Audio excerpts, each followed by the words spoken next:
Hi, welcome to the other 167. For a short meditation today, I have taken a topic, respectability. Respectability. We always like to be admired, recognized, accepted.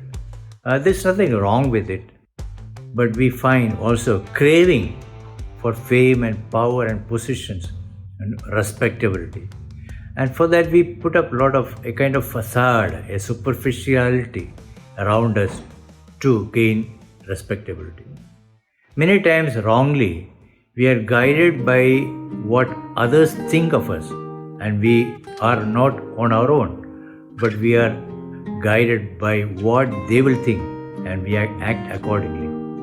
What is true respectability? There are 3 points I wanted to bring out. 1. True respectability is when we have a sacrificial attitude. We see in the Old Testament of the Bible, chapter 13 of Genesis, Abraham and Lot, his nephew, Abraham's nephew was Lot. They became very rich, lot of cattle, and we find that quarreling arose between the herdsmen of Abraham and Lot. And Abraham came out with a beautiful solution. And this we find in chapter 13, verse 8. Abraham said to Lot, "Let's not have any quarreling between you and me, or between your herders and mine, for we are close relatives. Is not the whole land before you? Let's part company. If you go to the left, I'll go to the right. If you go to the right, I'll go to the left." And Lot chose the best portion that he found pleasing to his eyes. But through what Abraham sacrificed, God blessed him abundantly. So he gained respectability in the sight of God and men because he had a sacrificial attitude. Point number 2.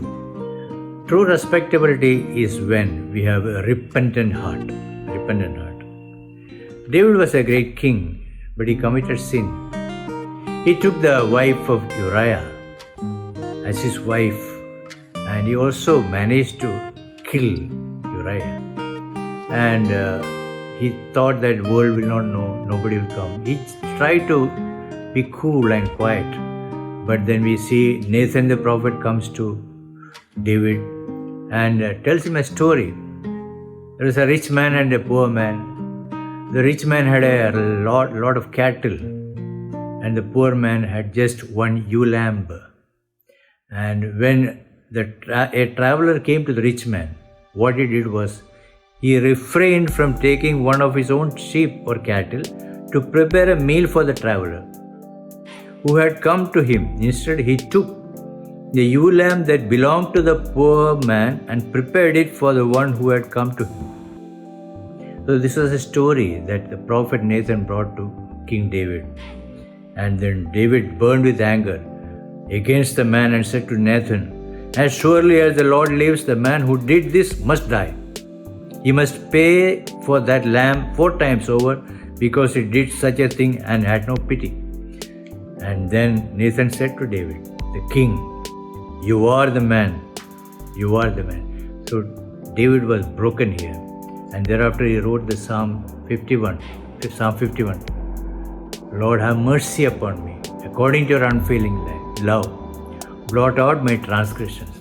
He acknowledges sin, he repented, and we find him gaining respectability. And David was a great king. Point number 3. In true respectability, we find humility. In true respectability, we find humility. James, the epistle writer, he writes like that: God opposes the proud, he grants grace to the humble. And then he also says that humble yourselves before the Lord and he will lift you up. When we humble ourselves, God will lift us up. That is a promise of the word of God.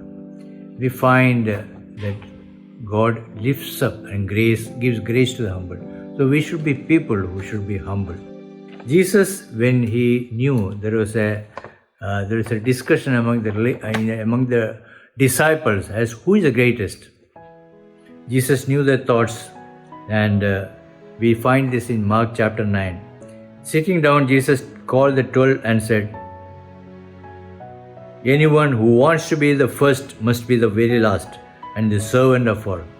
Anyone who wants to be the first must be the very last and servant of all." So Jesus knew the thoughts and said, they were discussing who is the greatest. And Jesus comes out with the solution.